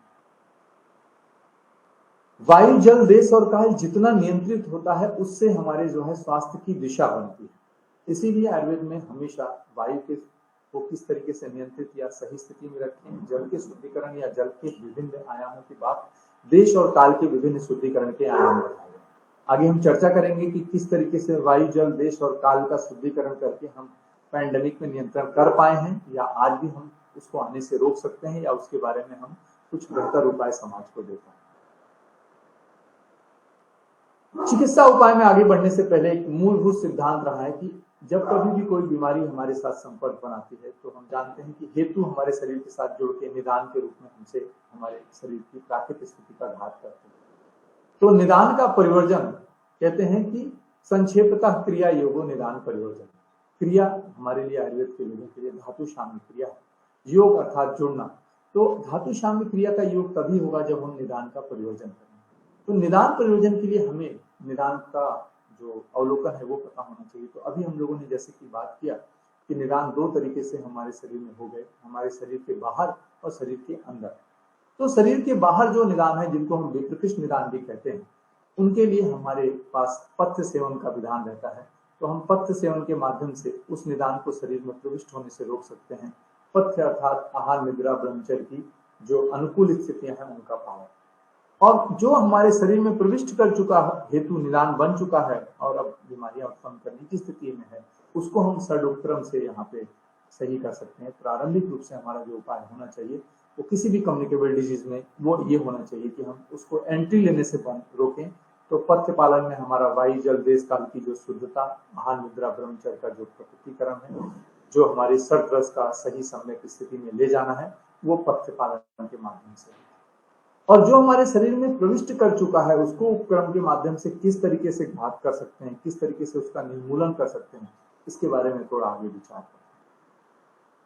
ये कुछ उपाय हैं जो हमको पथ्य पालन के रूप में देखने को मिलता है, जो कि आयुर्वेद बहुत अच्छे से इसमें रखता है कि हमें किस तरीके से प्रीमोडियल हेल्थी लाइफ स्टाइल को फॉलो करना चाहिए। दिनचर्या, रात्रिचर्या, ऋतुचर्या, सद्वृत्त, आचार, रसायन, ये आप सभी जानते हैं कि हम किस तरीके से अपने 4 अध्याय मात्रा से तस्या से नावेगन, धानी और इंद्रियोपक्रम, इनका पालन करके अपनी जठराग्नि, धात्वाग्नि, महाभूताग्नि और कायाग्नि, इन तीनों को स्थापित कर सकते हैं। बल, वर्ण, सुख और आयु, ये 4 प्रक्रियाओं को फिर से स्थापित कर सकते हैं। तो ये स्वस्थ चतुष्का अध्याय है, आप सभी जानते हैं इसको किस तरीके से आगे बढ़ाना। फिर कुछ और भी हमारे विधान है जिसके बारे में हम जानते हैं कि सिर्फ हमारे लिए प्रारंभिक रूप से इससे काम नहीं चलने वाला है। जो कुछ भी शरीर के अंदर है उसको भी किस तरीके से आगे वाहित करें, इसके लिए हमारे पास आहार विधि विधान, ये सारी चीजें बताई गई हैं। और सीधा सीधा कुछ हमारे पास ऐसे स्पेसिफिक इटियोलॉजिकल फैक्टर हैं जिनका निदान प्रयोजन करना आवश्यक है। तो इस पे थोड़ी सी बात करते हैं कि अब ये सब तो चीजें हैं कि हमको करना है, लेकिन वास्तव में ये जो बाहर से आई हुई विकृत प्राण रूपी ऊर्जा है वो हमारे शरीर में करती क्या है। तो जैसा आधुनिक विज्ञान कहता है कि वैसोडाइलेटेशन होना, न्यूट्रोफिल्स का जो है मूवमेंट होना, फिर जो है कहीं ना कहीं जो मीडिएटर्स या साइटोकाइंस का सिक्रीशंस होना, ये सारी चीजें होती हैं। वैसे ही आयुर्वेद कहता है कि चूंकि हमारा व्यापार अग्नि के माध्यम से इहलोक और परलोक के बीच में हो रहा है, तो हमारे बाहर की दुनिया के साथ हमारे शरीर की जो अग्नि का व्यापार है वो सबसे पहले बाधित होता है। और जब अग्नि के ऊपर सबसे पहला जो घात होता है तो जो स्थिति उत्पन्न होती है उसको हम लोग जानते हैं उसे आम कहते हैं। आम हमारे लिए क्या है? वास्तव में आम एक प्रक्रिया है विकृति उत्पन्न होने की। तो जो सबसे पहले कोई भी जीवाणु या कोई भी हमारे लिए कम्युनिकेबल डिजीज जब हमारे साथ संपर्क बनाती है, तब हमारे शरीर में जो पोषण का मार्ग है उस पोषण के मार्ग के ऊपर उसका पहला प्रभाव पड़ता है, और वो पोषण का मार्ग अवरुद्ध होता है, जिसको हम कहते हैं स्रोतोरोध। जब तक स्रोतोरोध नहीं होगा तब तक हमारा पोषण हर जगह पहुंचता रहेगा और कोई भी बैक्टीरिया, कोई भी माइक्रोब्स मल्टीप्लिकेशन को प्राप्त नहीं हो पाएगा हमारे शरीर में, वो वृद्धि को प्राप्त नहीं हो पाएगा और वो जल्दी न्यूट्रलाइज हो जाएगा। जब ये स्रोतोरोध की प्रक्रिया होती है तो आपको पता है कि आगे का जो तुष्टि और पुष्टि है, जो हमको निरंतर प्रेरण करने का कार्य था, वो बाधित हो जाता है और हमारा बल जो है उसका घात होता है और बल भ्रंश हो जाता है। भ्रंश एक ऐसी स्थिति है जिसमें हमारी बहुत ज्यादा बल हानि होती है। तो यहाँ पे स्रोतोरोध होने के बाद से दूसरा जो हमारे शरीर में जो आम की वजह से जो स्थितियां होती है वो बल भ्रंश की स्थिति है। तो आपको पता है कि जैसे स्रोतस में सब कुछ परिणाम अपद्यमान अभिवाहन हो रहा था, अब वो बाधित हो गया, बल का भ्रंश हो गया, तो जो मलों का इकट्ठा एक रुकना होने लगेगा। मलों के रुकने की वजह से उस स्थान विशेष में गुरुता का अनुभव होगा। तो जो हाथ पैर, जो हमारा शरीर हमको कभी पता नहीं चलता था, वहां पे विशेष तौर पर शिरो गौरव, उदर गौरव, पिंडको गौरव, ऐसी जगहों पे हमको गुरुता का भाव होने लगेगा, जहाँ पे वो एकत्रीकरण। और इन सबको निरंतर वाहित करने वाली जो प्रणाली है वो अब एकदम मूड हो जाएगी। उसको पता ही नहीं रहेगा कि अब हमको करना क्या है, क्या किधर ले जाना है, ऊर्ध्व गति करना है, अधोगति करना है, तिर्यक गति करना है। अनिल जो है पूरी तरीके से मूड हो जाएगा। तो अनिल मूर्ता की स्थिति, और फिर इसके वजह से हमारे शरीर में जो हमारी कार्य क्षमता है उसमें घात होने लगेगा, और हम जैसा कार्य कर पा रहे थे वैसा कार्य क्षमता होते हुए भी नहीं करना चाहेंगे, और आलस की उत्पत्ति होगी। और आलस की उत्पत्ति के साथ साथ जो हमारी अग्नि का काम था सार पित्त का विभाजन, अब वो अपक्ति होने लगेगी। सम्यक सार और पित्त नहीं बनेंगे, सार पित्त के साथ मल का निर्माण ज्यादा से ज्यादा होने लगेगा, आम का निर्माण ज्यादा से ज्यादा होने लगेगा। और इसको निकालने के लिए हमारे शरीर से एक क्रिया होगी जिसको निष्ठ्यू कहते हैं। बार बार उसको, निष्ठ्यू का मतलब हम आमतौर पर ऐसा समझते हैं कि हमारे हम लोग बहुत ज्यादा स्पिटिंग करते हैं, जो हम बहुत थूक निकालते हैं, सिर्फ इतना ही निष्ठ्यू है। निष्ठ्यू का वैदिक अर्थ है कि अंग विशेष से मलों को निकालने के लिए होने वाली प्रक्रिया। तो हर अंग अपनी जगह से अपने मलों को निकालने के लिए एक प्रक्रिया करेगा जिसको हम निष्ठ्यू कहते हैं। और ये प्रक्रिया जब पूरी तरीके से बाधित हो जाएगी तो मल अपना संग को प्राप्त हो जाएंगे, मल संगीभूत होकर वहां एकत्रीकरण हो जाएंगे, और फिर हमारी जो इंद्रियां है उसमें विशेष तौर पर हमको अरुचि उत्पन्न हो जाएगी, क्योंकि अब स्रोतस रोध को प्राप्त हो गए, बल भ्रंश को प्राप्त हो गया, गौरव आ गया है, अनिल मूल हो चुका है, आलस्य है, अपक्ति है, निष्ठ्यू नहीं हो पा रहा है, मल संग को प्राप्त हो गए, तो हमारे इंद्रियों के व्यापार में विशेष तौर पर अरुचि हो जाए। और अरुचि के बाद से जो स्थिति आती है क्लम, बिना कुछ किए जो थकावट की स्थिति उत्पन्न होती है वो यहाँ नहीं होती। तो वास्तव में आम उत्पत्ति की प्रक्रिया को अगर आप समझ जाएं तो हमें कम्युनिकेबल डिजीज को डील करना बहुत इजी हो जाएगा, क्योंकि बिना आम बने कोई भी कम्युनिकेबल डिजीज हमारे शरीर के साथ संपर्क नहीं बना सकता और हमारे शरीर में कोई भी विकृति को उत्पन्न नहीं कर सकता। तो इस आम की उत्पत्ति की प्रक्रिया से हमारा जो है विकृति हमारे शरीर में वाहित होती है। तो इसको थोड़ा सरल तरीके से समझते हैं। अब हमें ये दिखाई देने लगा कि वास्तव में लोक पुरुष साम्य के सिद्धांत से किस तरीके से वायु, जल, देश, काल हमारे शरीर में रसों को लेके आते थे, किस तरीके से रस वाहित होकर हमारे शरीर में रस, वीर, विपाक और प्रभाव के रूप में शरीर में कार्य संपादित होता था, स्वास्थ्य की स्थिति बनी रहती थी। लेकिन जब हमारे आहार, निद्रा और ब्रह्मचर्य का सम्यक पालन नहीं हुआ, जब हमारे ग्रह, गण, राशि, नक्षत्र से हमको सम्यक ऊर्जा नहीं मिली, उनमें आवरण आया, तब हमारे शरीर के साथ जो बाह्य, जो विकृत प्राण रूपी ऊर्जा ने संपर्क बनाया, उसने हमारे शरीर में इस तरीके से आम उत्पत्ति की प्रक्रिया को संपादित करना शुरू किया। ये एक बहुत सिंपल सा साइंस है जिसको कि हमें फॉलो करना चाहिए। अब इस निदान के परिवर्जन में हमारे लिए क्या हमको करना है, इसके बारे में थोड़ा सा हम विचार रखते हैं। थोड़ा आगे बढ़ने से पहले यहाँ पे विशेष बात बताना चाहूंगा कि जो निदान परिवर्जन है वो हमारा पहला सोपान है हमारे कम्युनिकेबल डिजीज को रोकने का। और अगर प्राथमिक स्तर पे ही हमने काम करना शुरू कर दिया तो इसमें हम बहुत हद तक डिजीज को रोक सकते हैं, और ऐसा रोकने में हम सक्षम हो पा रहे हैं। ऐसा हमारी चिकित्सीय क्लिनिकल टेस्ट से हम लोग कर रहे हैं नियमित रूप से। सबसे बड़ी चीज है भोजन या आहार नामक जो हमारा पथ है उसके बारे में विचार करना। आहार के माध्यम से हम सोम सूर्य अनिल को अपने शरीर में प्रविष्ट कराते हैं। तो आहार का 3 जो विचार हमारे शास्त्रों ने कहा है कि मात्रा सती, हिता सती, स्यात् काल भोजी।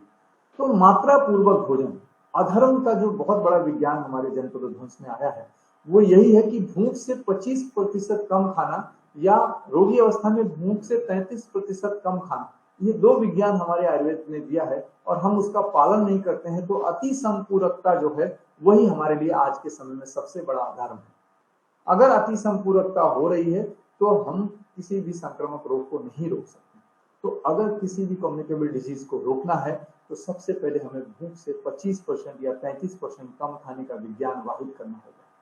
आयुर्वेद इसमें बहुत अच्छे से काम कर सकता है। मैं आपको अभी आगे चल के कुछ ऐसे केसेस दिखाऊंगा जिसमें हमने इसमें काम किया है और इसमें सफलता भी मिली है।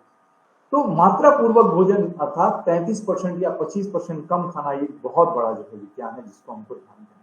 काल भोजन, जैसा कि हम लोग समझ रहे हैं कि वायु, जल, देश, काल, ये 4 हमारे रसों को स्थापित करते हैं। तो इस काल की ऊर्जा हमको सम्यक मिले इसके लिए आहार को हमारे कालानुसारी होना पड़ेगा। और आप सभी जानते हैं काल का मतलब है आयुर्वेद में है कि जो हमारा भोजन है वो सूर्य के साथ जुड़ा हुआ है। आहार सूर्य से जुड़ा है, तो सूर्योदय से लेकर सूर्यास्त तक के बीच का जो दिन का समय है उसमें 10 से 2 का जो समय होता है वो मध्याह्न या मुख्य जो है सूर्य की स्थिति होती है। इसलिए हमारा जो मुख्य भोजन है वो 10 से 2 के बीच में होना चाहिए।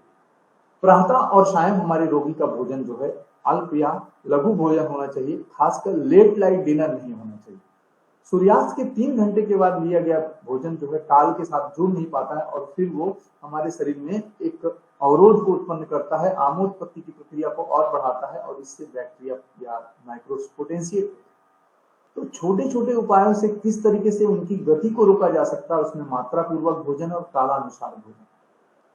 तीसरा बहुत सूक्ष्म सिद्धांत है लेकिन बहुत बड़ा सिद्धांत है हितकर भोजन। आप सभी जानते हैं आयुर्वेद में हिततम आहारों की एक श्रृंखला दी गई है, उसमें मूर्ध यूज से मैं यहाँ पे बात करना चाहूंगा। अनाहार की स्थिति सबसे अच्छी है, अगर भूख नहीं लगी है तो कुछ नहीं खाना सबसे अच्छा विज्ञान।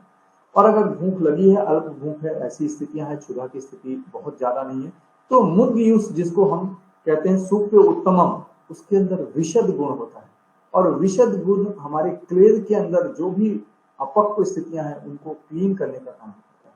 तो मूर्ध यूज हमारे मार्गस रस को क्लीन करने का एक सबसे अच्छा विज्ञान है जिसके माध्यम से हमारा खले कपूत न्याय सब जगह वाहित होता है। तो अगर मूर्ध यूज का सेवन करा जाए तो हम बहुत हद तक अपने डिजीज को कोष्ठ से शाखा में जाने से रोक सकते हैं। मतलब कोई भी इन्फेक्शन हमारे सिस्टम्स तक पहुंचे इससे पहले हम उसको रोक सकते हैं सिंपल एक मूर्ध यूज की कल्पना से। ये बहुत सारे लोगों ने प्रयोग भी किया है और कर भी रहे हैं, तो ये एक बहुत बड़ा विज्ञान। आद्रक, पंचकोल, पिष्टान निषेध, ये सब आप सभी समझते हैं कि जो भी हमारे हरित वर्ग हैं, जो हरित वर्ग है उसका विशेष कार्य है कि वो हमारे कोष्ठ की स्थितियों में जो है हमारे जो पोषण को वाहित करने का काम करते हैं। तो इस तरीके से जो आद्रक है, ये सब चीजें हमारे हरित वर्ग के अंदर आती है। इसमें एक चीज मैं और यहाँ पे रखना चाहूंगा जो विशेष तौर पर है, वो सिग्रू जो कि ड्रमस्टिक जिसको हम जानते हैं सहजन के नाम से, वो भी यहाँ पे हरित वर्ग में आता है। हरित वर्ग की चीजें हमारे कोष्ठ से पोषण को शाखा में सही ढंग से ले जाने का काम करती हैं।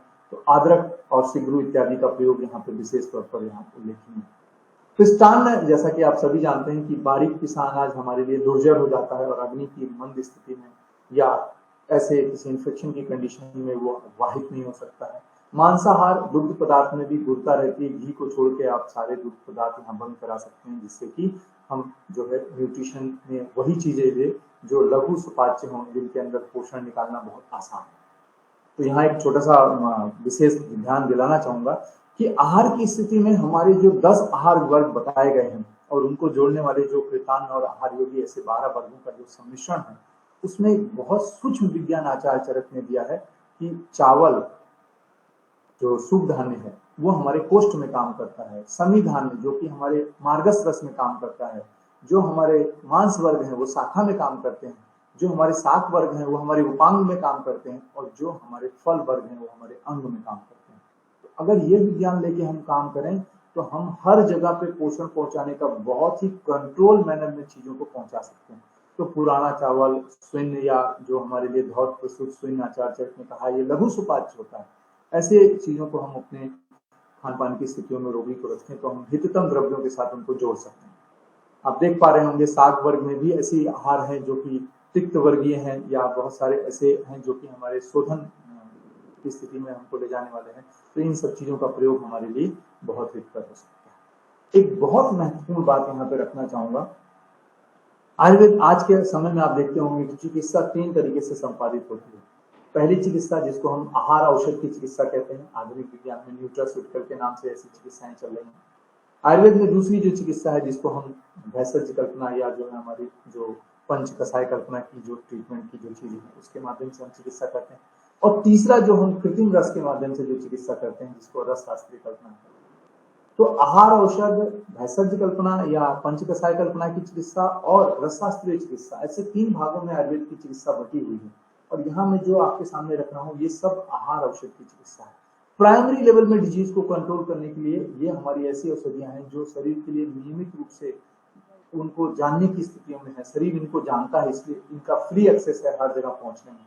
तो अगर आहार को औषध बना दिया जाएगा तो आहार महाभैषज है, और इसके माध्यम से हम चिकित्सा में बहुत गहराई तक जा सकते हैं।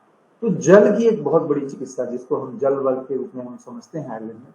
तो यहाँ आप देख पा रहे होंगे शुंठी धान्य जल या उष्णोदक, पक्वोदक, आरोग्य अम्बु, इन पे हम लोगों ने बहुत सारा काम किया। आप सभी कोविड पीरियड में भी देखे होंगे कि मतलब इस तरीके से जो हमारा सड़न पानी वगैरह था उसका भी बहुत गहरा जो है लाभ हमको देखने को। वास्तव में उष्णोदक या पक्वोदक का एक उदाहरण यहाँ पे रखना चाहूंगा कि जल जो है अगर सामान्य रूप से हम लेते हैं तो हमको पता है कि हमारा एक याम में हमारा जो है उसका जीर्णता को प्राप्त होता है। अगर उसको स्रवचित करते हैं तो अर्ध याम में उसको जीर्णता को प्राप्त होता है, और अगर उसको हम उष्ण की स्थिति में लेते हैं तब वो अर्ध से अर्ध याम में जो है जीर्णता को प्राप्त होता है।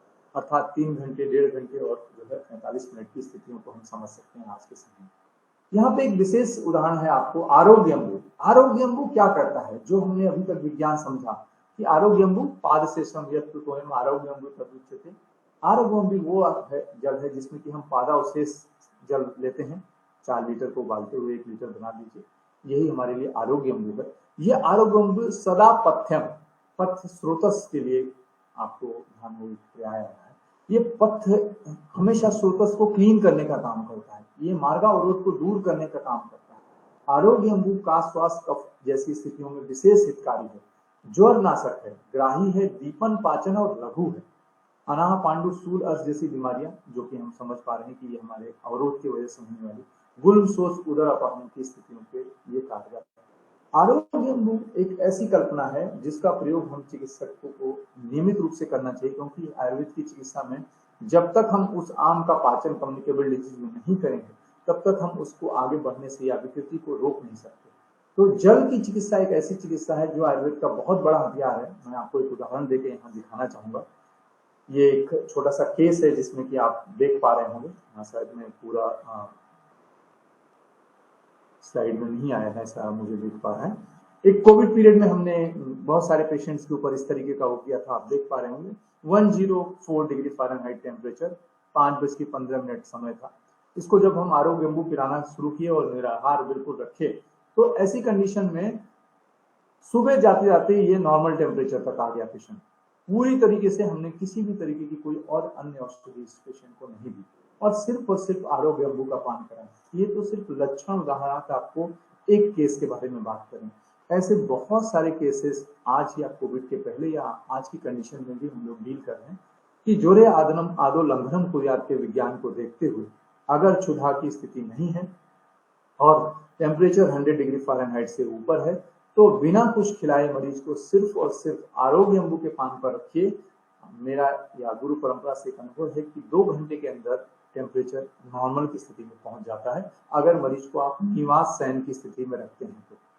निवास शयन कराइए और सिर्फ आरोग्य अंबु का पान कराइए।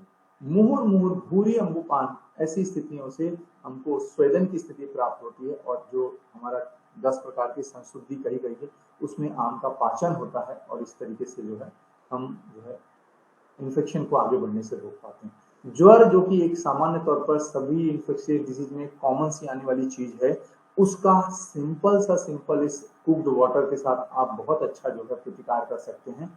यहाँ सिद्धांत भी है और एक प्रत्यक्षीकरण भी है, दोनों एक दूसरे के साथ जुड़ते हैं और मैं ये आप तक वाहित कर रहा हूँ कि ये बहुत बड़ी औषधि है, महा औषध है ये आरोग्य अंबु।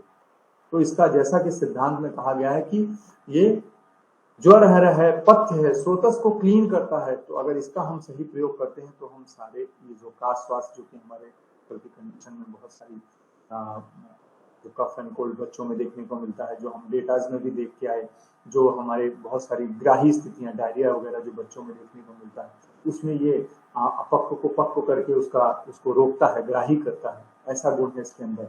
और विशेष तौर पर देखिए जो इन्फेक्शन की वजह से होने वाली जो हमारी पांडुता वगैरह है उसमें भी ये विशेष तौर पर काम करता है। तो ये एक आरोग्य अंबु जल का विज्ञान आयुर्वेद का अगर हम अपने साथ जोड़ लेते हैं तो इन्फेक्शियस डिजीज में हमारा बहुत बड़ा योगदान हो सकता है। छोटा सा उदाहरण आगे रखना चाहूंगा। विप्रकृष्ट निदान प्रयोजन में ही हमको, चूंकि हम 3 बातें विप्रकृष्ट निदान प्रयोजन में करते हैं, आहार, निद्रा और ब्रह्मचर्य, तो अभी तक की जो हम लोग बातें कर रहे हैं वो सिर्फ आहार की बातें कर रहे हैं। जल भी हमारे लिए आहार वर्ग है, आहार वर्ग का हिस्सा है, इसलिए हमें जल को तरह तरह के प्रयोग के साथ, तरह तरह के परिवर्तनों के साथ अपने चिकित्सा में इसका उपयोग करना चाहिए।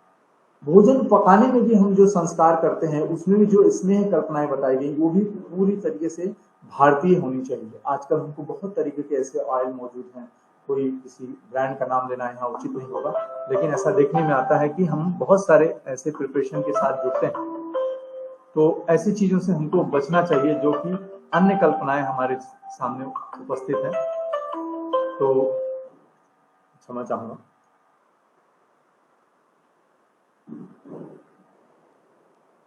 हाँ, मेरी आवाज आ रही है आप सभी को?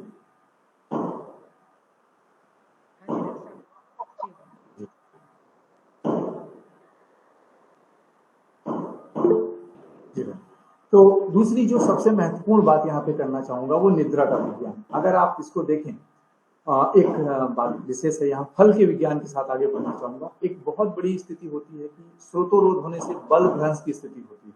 हमारा रोगी या हमारे जो मरीज हमसे इन्फेक्शियस डिजीज की कंडीशन में आते हैं उनके साथ एक बड़ी स्थिति होती है कि बहुत कमजोरी लग रही, थकावट लग रही है। तो 2 यहाँ पे जो हिततम फल हमारे लिए बताए गए हैं, दाड़िम और द्राक्षा। ये दाड़िम और द्राक्षा, इनका हम अगर मुहुर थोड़ी मात्रा में पान कराएं, इनका शरबत बनाएं या इनका रस निकालें और इसको हम स्पून फीडिंग जैसे बच्चों को कराते हैं, अगर उस तरीके से हम इनको ड्रॉप बाय ड्रॉप या स्पून फीडिंग के रूप में कराएं तो ये हमारे लिए सद्या बल कारक स्थिति में ले जाते हैं। तो अगर ज्वर की स्थिति नहीं है या ऐसी कोई स्थितियां नहीं है जिसमें छर्दी वगैरह हो रही है तो हम इनको मुहुर थोड़ी मात्रा में दें तो रोगी को सद्या बल की प्राप्ति होती है और स्थिरीकरण रहता है और उसका जो बल स्थापन जो है इसके साथ में होना शुरू हो जाता है। तो ये बहुत बड़ी चीज है, लेकिन हाँ, ज्वर का वेग उतर जाने पे ही इसको हमें प्रयोग में लेना है, ऐसा भी विज्ञान के साथ हमको जोड़ के रखना है। अब एक बहुत महत्वपूर्ण विज्ञान आता है कि निद्रा का विज्ञान, क्योंकि हमको लगता है कि हमारा इन्फेक्शन सिर्फ बहुत बड़ी बड़ी दवाइयों से चेक हो, ऐसा नहीं होता है। वो प्राकृतिक पोषण मार्गों को अगर हम सही कर दें तो इन्फेक्शन का बहुत बड़ा लोड आना बंद हो जाता है। तो हमें रात्रि जागरण से रोगी को बचाना है और दिवा शयन से भी बचाना है। कोशिश ये करनी है कि अगर अजीर्ण की स्थिति हो तो निराहार रह के उसको दिवा शयन कराया जा सकता है, लेकिन जितना हो सके हमें रात्रि शयन की स्थिति में हमको ले जाना है रोगी को, दिवा शयन से बचाना। और एक बहुत महत्वपूर्ण स्थिति जो हम प्रकृति के साथ जुड़ते हैं, जिसको कि हमने ब्रह्मचर्य के साथ जोड़ा, कि उसमें हम ब्रह्मांड के जो समय संधि काल है उसमें हम किस तरीके से प्रकृति से जुड़ सकते हैं। यहाँ पे एक उदाहरण है, अगर रोगी की स्थिति ऐसी है कि वो संक्रमण कर सकता है तो उसको संक्रमण कराएं, नहीं तो उसको निवात स्थान पे ही कुछ ऐसी क्रियाएं जो हमें ब्रह्मांड के साथ जोड़ती हैं, जिसमें कि योग, ध्यान, प्राणायाम की स्थितियों तक जा सकते हैं, उसके बारे में, या कुछ ऐसे गीत संगीत के मधुर स्थितियां भी हमारे उसको प्रकृति से जोड़ सकती हैं। कुछ स्तुति, कुछ सत्संग, कुछ मांगलिक कार्य भी हमको इससे जोड़ सकते हैं। तो इस तरीके से हमारा आहार, निद्रा और ब्रह्मचर्य, ये 3 जो पथ्य के जो घटक हैं उसका शुद्धिकरण हो रहा है यहाँ पे विप्रकृष्ट निदान परियोजन के माध्यम से, और हमारे साथ जो हमारा जो इन्फेक्शन का लोड है वो आना कम हो जाता है। ये एक बहुत सूक्ष्म विज्ञान है जिसे हम प्रैक्टिस में हमको रेगुलर रखना चाहिए। इस विप्रकृष्ट निदान परिवर्जन से क्या होता है कि जो आहार, विहार, आचार और विचार, ये 4 चीजों से हम प्रकृति से जुड़े हुए हैं, उससे आने वाला जो हमारा विकृत पोषण है अब शरीर में नहीं आता है, शरीर से बाहर चला जाता है, और शरीर के अंदर जो विकृति है उसको ही तोड़ने के लिए अब हमको आगे प्रयास करना पड़ता है। तो आगे देखते हैं सरलीकरण स्थिति में कि प्रकृति जो हमारे शरीर में विकार की बन गई है उसका विघात करना हमारे लिए सबसे बड़ा यहाँ पे चुनौती है। तो आप सभी जानते हैं कि प्रकृति का विघात 2 तरीके से हो सकता है, चिकित्सा सूत्र के माध्यम से और समन औषध के माध्यम से। यहाँ पे चिकित्सा सूत्र और समन औषध का एक छोटा सा अवलोकन करते हैं।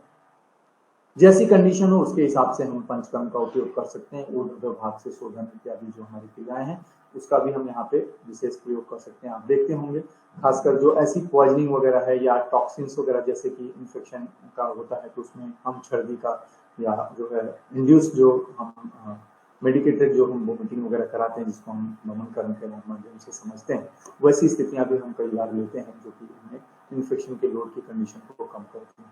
खासकर कृमि दोष वगैरह की स्थितियां हैं उसके बारे में भी हम समझ सकते हैं कि उसमें तीक्ष्ण शोधन की स्थितियां हम प्रयोग करते हैं जिसमें अधोभाग से हम जो है निकालने की कोशिश करते हैं। और इसी तरीके से हम बहुत सारे ऐसे प्रयोग भी करते हैं जो कि आपने अभी समझा कि हमारे बाह्य वातावरण में जो आवरण है उसको दूर करने के लिए हमको धूपन, यज्ञ और होम की स्थितियों का प्रयोग करते हैं। आजकल उपलब्धता के आधार पर बहुत सारी कंपनीज इस तरीके से त्वक के लिए अलग धूम, प्राणवास के लिए अलग धूम, ऐसी धूम की स्थितियां भी बनाने लगी हैं कि हमको किस तरीके का धूपन करना है, किस तरीके से ऊर्जा प्रकृति से लेनी है, उसके भी प्रकार भेद वहां पे उपलब्ध है। तो ये धूपन, यज्ञ और होम वास्तव में सिर्फ धार्मिक क्रियाएं नहीं है, आयुर्वेद की धार्मिक क्रियाएं हैं। आहार, निद्रा, ब्रह्मचर्य को शरीर से जोड़ने के लिए, ग्रह नक्षत्र राशि को अपने शरीर से जोड़ने का विज्ञान है।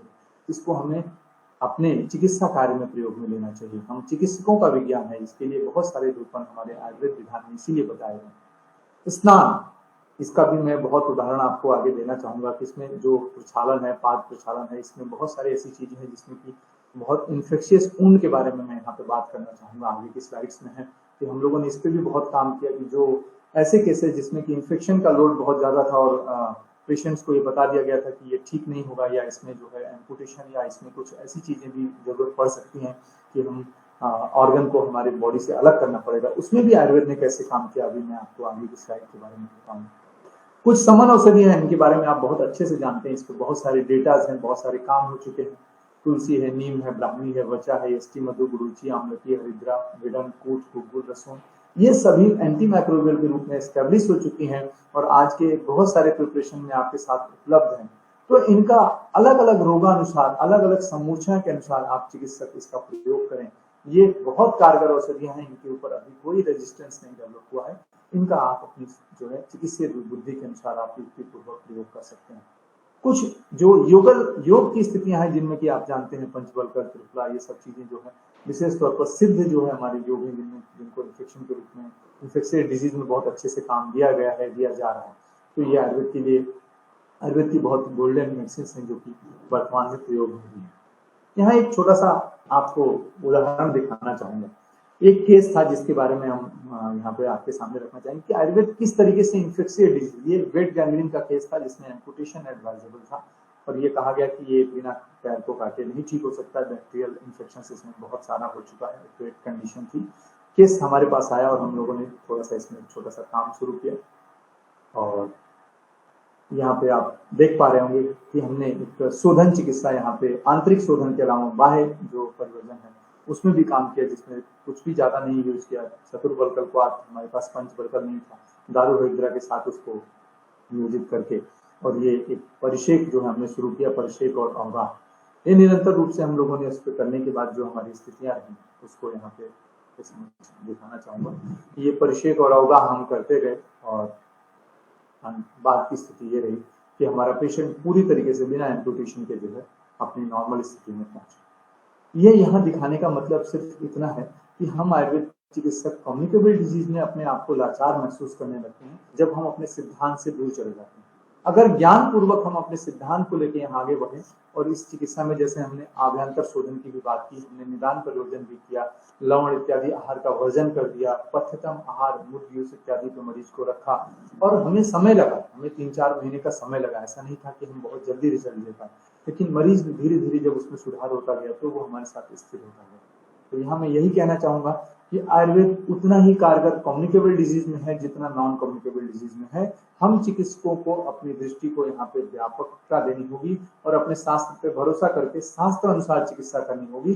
तो हम इन्फेक्शियस डिजीज को भी उसी तरीके से डील करके, आज के समय में जो इतना बड़ा लोड आ गया है हमारे पूरे विश्व के ऊपर कि पूरा विश्व एंटीबायोटिक्स रेजिस्टेंस से जूझ रहा है, कम्युनिकेबल डिजीज बहुत तेजी से बढ़ रही है। भारत में जो हमारा हाइजीनिक लेवल है, जो हमारा जनसंख्या है, वो भी बहुत बड़ा इसका कारण बन रही है। उसमें आयुर्वेद किस तरीके से अपना योगदान देके ये पूरा होलिस्टिक जो वर्क है आयुर्वेद का, वो किस तरीके से कारगर हो सकता है, ये हमारे लिए बहुत अच्छा कार्य करने का विषय है। तो मेरा आग्रह है आप सभी चिकित्सकों से कि आप कम्युनिकेबल डिजीज में हाथ नहीं खड़े करें, उसको चैलेंज के रूप में लीजिए और अपने शास्त्र से उसमें आगे बढ़िए, निश्चित तौर पर आपको उसमें सफलता मिलेगी। अंत में एक बहुत बड़ी बात आती है कि ये प्रकृति विघात तो हमने कर दिया, लेकिन आयुर्वेद ये कहता है कि जब तक वहां पे पहले जैसा पोषण नहीं आएगा तब तक वहां पे वो स्थिति सही नहीं हो पाएगी। तो यहाँ रसायन और वाजीकरण का जो आयुर्वेद में वर्गीकरण है वो इन्फेक्शियस डिजीज के कंडीशन में मैं आपको यहाँ पे बताना चाहूंगा। वास्तव में रसायन का मतलब क्या होता है? रस का काम है तुष्टि और पुष्टि। तो जहां पे भी हमको कोई इन्फेक्शियस डिजीज हुई है, अगर हेपेटाइटिस हुआ है तो लीवर में अगर हमको कोई पोषण पहुंचाना है तो लीवर में जब तक वहां तक पोषण अच्छे ढंग से पहुंचेगा नहीं तब तक वहां पे जो टूट फूट हुई है उसका निर्माण नहीं होगा। तो रसायन क्या करता है? तुष्टि और पुष्टि का काम करता है, पोषण को उस जगह तक ले जाने का काम करता है। और वाजीकरण का काम होता है गर्भोत्पादन। गर्भोत्पादन का मतलब सिर्फ और सिर्फ फीटस का निर्माण करना नहीं है। हर नई टूट फूट के बाद जो कोशिकाएं टूट फूट गई हैं उनकी जैसी नई कोशिका वैसा ही बनाना, ये वाजीकरण का आयुर्वेद का विज्ञान है। तो अगर हम रसायन और वाजीकरण को इस भाव से उपयोग करते हैं तो हमारे ऑर्गन में जो रस नहीं पहुंच रहा था, जिसकी वजह से हमने शुरुआत में बात की कि 6 रसों का स्थिरीकरण नहीं हो रहा था, उसका स्थिरीकरण होने लगेगा और रसायन पहुंचने से वहां पे पोषण पहुंचने लगेगा और वाजीकरण की औषधियां वहां पे पहले जैसी टिश्यू बनाने लगेंगी, पहले जैसा गर्भ बनाने लगेगी, तो वैसी कोशिकाएं जैसी पहले थी वैसे निर्माण होने लगेगा। तो ये आयुर्वेद का विज्ञान है कि वो रसायन और वाजीकरण को हर बीमारी के साथ जोड़ता है। इसीलिए आचार्य चरक ने रसायन और वाजीकरण का 28 संरचनाओं से पहले वर्णन किया है कि वो समानांतर रूप से सभी संरचनाओं में लागू होते हैं। तो रसायन और वाजीकरण हमारे इन्फेक्शियस डिजीज में हमको वो लाभ देता है जिसके लिए आयुर्वेद जाना जाता है, जिसको हम धातु शाम्य कहते हैं। तो धातु शाम्य कब होगा? जब रसायन और वाजीकरण के बाद पूर्ववत स्थिति बन जाएगी और पूरा शरीर जो है एक रूप हो जाएगा। ये धातु शाम्य की स्थिति से हम आयुर्वेद को इन्फेक्शियस डिजीज में यूज कर सकते हैं। और आयुर्वेद कहता है कि ये चिकित्सा हमको कम्युनिकेबल डिजीज में भी कहां तक करनी है। मतलब देखिए कितनी सूक्ष्मता से वायु जल देश काल से जो विकृति आना शुरू हुई, जो बाहर के वातावरण का शरीर के वातावरण से जुड़ना नहीं हो पा रहा था, उससे शरीर के अंदर जो लक्षण आए वो कैसे आए और उनको दूर करके हम प्राकृतिक स्थिति में कैसे बने। तो ये जीर्ण आहार का एक सामान्य सा लक्षण है। आहार जीर्ण हो रहा है अर्थात शरीर में कोई भी माइक्रोब्स नहीं है, शरीर में कोई भी गति की शिथिलता नहीं है, श्रोतोरोध नहीं है। अब मार्ग पूरे खुल चुके हैं, सब जगह अग्नि अपना प्राकृतिक कार्य कर रही है। तो उद्गार शुद्धि उत्साहो वेगो सर्वो सुचिता लघुता क्षुत पिपासा च जीर्ण आहार से लक्षण। आप देखते होंगे कोई भी ऑपरेटिव केस होता है, कोई भी इन्फेक्शन का पेशेंट जब एडमिट होता है तो सर्जन क्या करता है? अगर स्टूल पास होने लगा, भूख लगने लगी, नींद आने लगी, तब वो डिस्चार्ज करते हैं। ऐसे ही आयुर्वेद का ये सिद्धांत है। आयुर्वेद कहता है कि अगर हमारा मरीज उद्गार शुद्धि उत्साह वेगो सर्वोचिता लघुता क्षुत पिपासा ऐसी स्थितियों तक आ गया तो हमने कम्युनिकेबल डिजीज को पूरी तरीके से स्थिर कर दिया है। अब शरीर जो है स्वस्थ स्थिति में पहुंच चुका है और यहाँ तक हमको जाके चिकित्सा करनी है। तो आपको आयुर्वेद अपने तंत्र में कहीं भी आपका रास्ता नहीं रोकता है। तंत्रकार का मार्ग आप पकड़ें और अगर आप इस दिशा में आगे बढ़ते हैं तो आपको अपने लक्ष्य तक पहुंचने से कोई नहीं रोक सकता। इसलिए हम आयुर्वेद के सिद्धांतों के आधार पर उसकी चिकित्सा करें। यही मेरा इस आज के लेक्चर के माध्यम से आप सभी से अनुरोध है। आशा करता हूं कि आज जो भी चर्चा हुई उसमें से कुछ जो है बिंदु आप तक पहुंच पाए होंगे, अगर मेरी स्थिति ऐसी रही। धन्यवाद बहुत बहुत।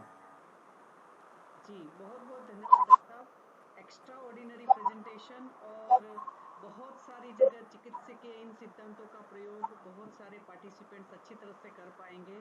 और मुझे लगता है कि जो अपना इस मंच का उद्देश्य है कि अनेक श्रेष्ठ वैद्य निर्माण करने के, जिनके माध्यम से जब आयुर्वेद की बारी आएगी कि हम राष्ट्रीय चिकित्सा पद्धति घोषित हो, हमारा योगदान ज़्यादा हो या समाज हल्के बढ़े कि हाँ अभी तो आप ही की ज़रूरत है, मुझे लगता है बहुत सारे चिकित्सक हमारे पास तैयार हो, जिनके माध्यम से हम आयुर्वेद के माध्यम से भारत के लोगों की बल्कि वैश्विक स्तर पर हम सेवा कर सके। बहुत बहुत धन्यवाद। और धन्यवाद। मंच उसके लिए ओपन है, अगर किसी को अनम्यूट करके अपना क्वेश्चन पूछना है। बहुत सारे लोगों ने सराहना की है प्रश्न की, इस सेशन की, और प्रश्न के माध्यम से इसको आप और भी इंफॉर्मेटिव बना सकते हैं। Doctor Lalita Prajapat, doctor Mandeep Kaur, doctor Naveen Kumar, doctor Anupama ji, doctor Mahesh Jindal, सभी ने बहुत बहुत प्रशंसा की है। और प्रशंसा करने के लिए सभी पार्टिसिपेंट्स का भी बहुत बहुत धन्यवाद। और किसी को अगर अपना प्रश्न पूछना है तो भी आप प्रश्न पूछ सकते हैं।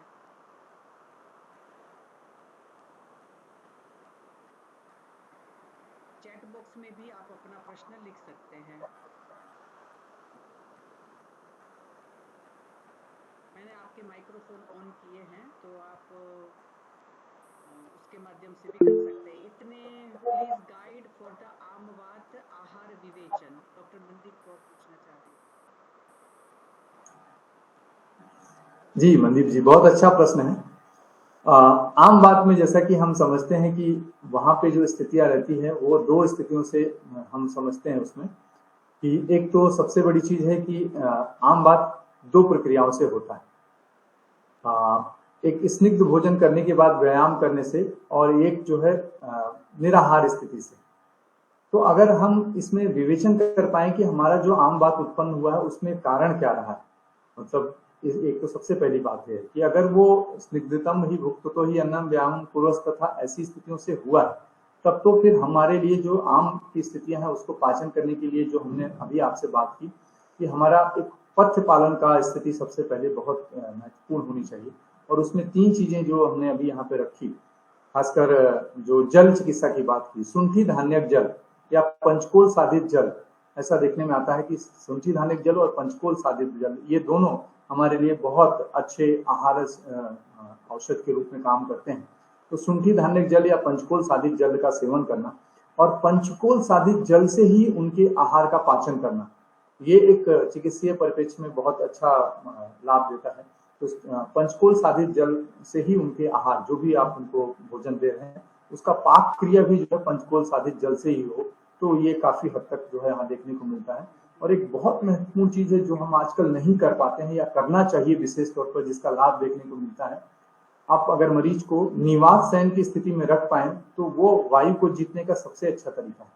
तो आज के परिप्रेक्ष्य में ऐसे जगह पे रोगी को रखना जहाँ पे तेज खुली हवा ना हो या टेम्परेचर बहुत लो टेम्परेचर या बहुत कूल स्थितियां ना हो, ऐसे में अगर बिना पंखे के रोगी को रखा जाए 3 से 5 दिन तो बहुत अच्छा रिजल्ट देखने को मिलता है। तो ये एक बहुत बड़ी चीज है जो कि चिकित्सा में कम प्रयोग में आती है, लेकिन ये अद्रव्यभूत चिकित्सा है लेकिन बहुत कारगर है। तो इसका एक बहुत अच्छे से आप ध्यान कर सकते हैं। तो यहाँ मैं आपको जो भी बताऊंगा वो विशेष तौर पर आहार औषध की स्थितियों के बारे में बात करें तो अच्छा रहेगा। और एक बहुत महत्वपूर्ण चीज है जिसमें कि हम लोगों ने बात किया, जिसमें दिवा स्वप्न की बात आ ही रही थी। तो दिवा स्वप्न का मतलब आजकल रोगियों को ये लगता है कि दिन में या दोपहर में सोना ही जो है वो बहुत लेना ही दिवा स्वप्न है, लेकिन आयुर्वेद ये कहता है कि सूर्योदय से सूर्यास्त के बीच के समय को दिन कहते हैं। तो अगर कोई व्यक्ति सुबह 7 बजे सो के उठ रहा है तो भी वो दिवा स्वप्न कर रहा है, क्योंकि हमारे लिए तो दिवा स्वप्न का मतलब है सूर्योदय से पहले उठ जाना ही जो है हमारे लिए निर्देश है। तो सूर्योदय के पश्चात अगर 7-8 बजे तक, 7:30-8 बजे तक कोई उठ रहा है तो 1 से 1.5 घंटे का जो दिवा स्वप्न हो रहा है उसको वो ध्यान में नहीं कर पाता। तो हमेशा पेशेंट को इसके लिए एजुकेट करें कि वो दिवा स्वप्न की स्थिति से हम इसको कैसे निकाल सकते हैं। तो ये सब विप्रकृष्ट निदान परिवर्जन है, इनका आप अगर ध्यान करते हैं तो शायद जो बाहर से आने वाला मल है वो विकृत प्राण वो कम हो जाता है। फिर हमारे लिए जो चिकित्सा उपाय हैं वो शरीर के अंदर जो सन्निकृष्ट निदान प्रयोजन के उपाय है, जिसमें कि हम लंदन इत्यादि के उपाय करते हैं, जो कि औषधियों के रूप में आप जानती हैं, त्रिकटु वगैरह ये सारी जो औषधियां हैं, इस तरीके से आप आगे बढ़ सकते हैं। लेकिन विप्रतिष्ठ निदान प्रयोजन में मैं ये विशेष निर्देश आपको देना चाहूँगा। जी, बहुत बहुत धन्यवाद डॉक्टर साहब। और आप बिल्कुल सही कह रहे हैं। रोग विकृति विज्ञान से ही मैंने एक लेक्चर सुना था, और उसके बाद मैंने पंचकोल सिद्ध जल का पीसीओडी में उपयोग किया था। जी जी और जी सच में जो चीज बिना कर्म किए अगर हम प्राप्त करना चाहते हैं तो वो वहाँ प्राप्त होती है ना। जी बहुत डॉक्टर मनदीप, आपको अपना आंसर मिल गया होगा, और उन्होंने धन्यवाद भी किया है, और उन्होंने स्निग्ध आहार जन्य ही इसको बाद में जी लिखकर भी बताया था। जी डॉक्टर अनुपमा जी ने दीपावली की शुभकामना सभी को दी है। जी आयुर्वेद जी दिवस की शुभकामना। आयुर्वेद दिवस वैश्विक स्तर पर मनाया जाता है, इसलिए उसको राष्ट्रीय अंतर्राष्ट्रीय शब्द का बिना प्रयोग किए आयुर्वेद दिवस, 9th आयुर्वेद दिवस की शुभकामना, ऐसा भी हमें सभी के बीच में मैसेज देना चाहिए। और खासकर सामान्य व्यक्ति को, जो हमारे चाहे पेशेंट है चाहे रिलेटिव है, तो कहीं ना कहीं आयुर्वेद दिवस की शुभकामना आयुर्वेद के प्रचार प्रसार का एक बहुत बड़ा माध्यम हो सकता है, जिनके माध्यम से वो एक अच्छे ऑप्शन के रूप में इनको सोचे कि हाँ यस, यहाँ पूछा जा सकता है, ये भी एक आयाम है जहाँ सॉल्यूशन मिल जाएगा, समाधान मिल जाएगा। तो बहुत बहुत धन्यवाद डॉक्टर साहब। मुझे लगता है कि और कोई क्वेश्चन है नहीं, सभी को बहुत अच्छी तरीके से विषय समझ में आया है, और आशा करती हूँ कि इसको क्लिनिकल एप्लीकेशन में सारे ही प्रतिभागी लेंगे। और आज उत्सव के दौरान गुजरात में हम लोग नूतन वर्षाभिनंदन बोलते हैं। आज जी जी हमारा नया साल शुरुआत होती है, तो उस हिसाब से सभी को नए साल की बहुत सारे अभिनंदन। जी और जी आज बहुत मैंने बहुत अपनी एक केरल की स्टूडेंट है डॉक्टर दिव्या, उसको जब ये कहा तो वो बहुत खुश हो रही थी कि मलयालम में भी यही सारे शब्द एज इट इज है, नूतन वर्ष अभिनंदन, है ना, नूतन वर्षाभिनंदन।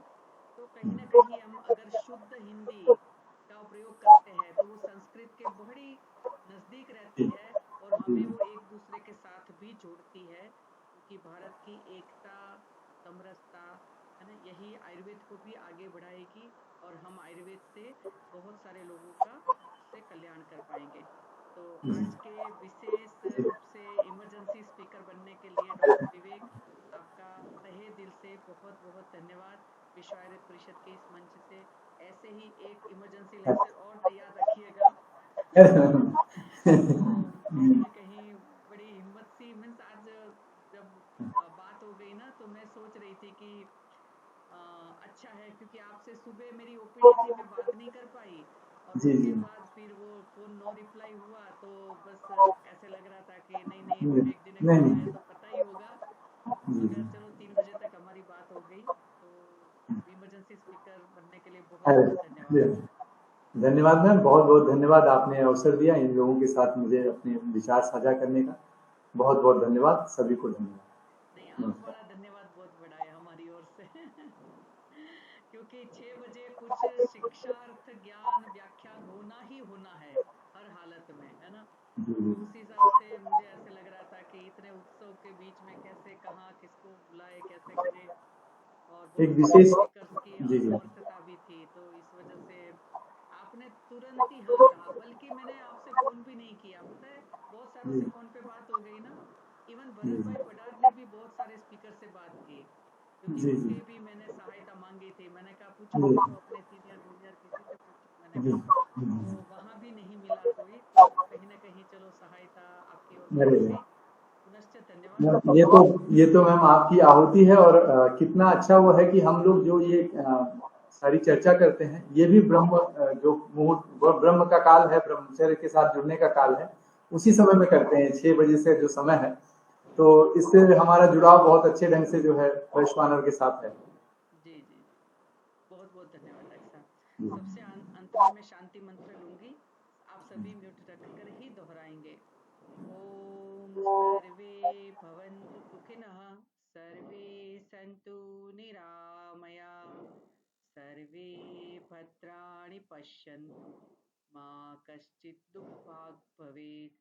ओम शांति शांति शांति।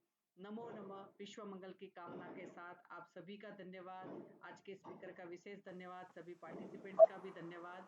और अपने अपनी जगह पे आयुर्वेद के प्रति अपनी सहभागिता, अपनी जिम्मेदारी को अवश्य पूरा करें। एक दिन आयुर्वेद का दिन आएगा और हम आयुर्वेद के लिए भारत को और विश्व को गौरवान्वित करेंगे। बहुत बहुत धन्यवाद। धन्यवाद सभी को। नमस्कार।